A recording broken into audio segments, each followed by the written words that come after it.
Tôi ghé nàng ô phê lông thọ bố ở ta ở số lông lời nè cứ đứa phong là dũng thọ bà dễ đà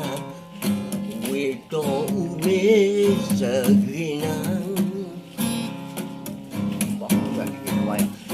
tôi cứ sơ cảm ta ở quên ta mau lứa qua ghê lên lời nói cái đứa phô là đôi thọ mà dễ đắng vì tôi biết sợ ghi nhớ để quê khi là ngơ khi là lỗi đủ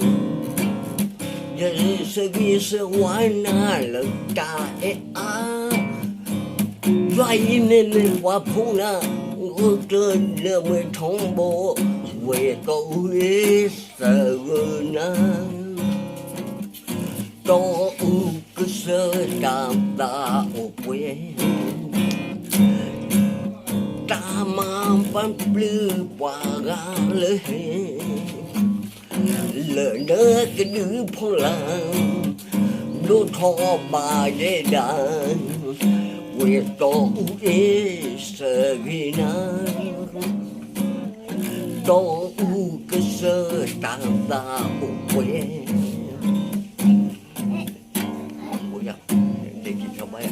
lời ta mà cứ qua gà lời nói cái đứa phong là đôi thọ bà dễ đàn quê tôi sợ ghi nan tôi cứ sợ tạm ta quê lời ta mà cứ qua gà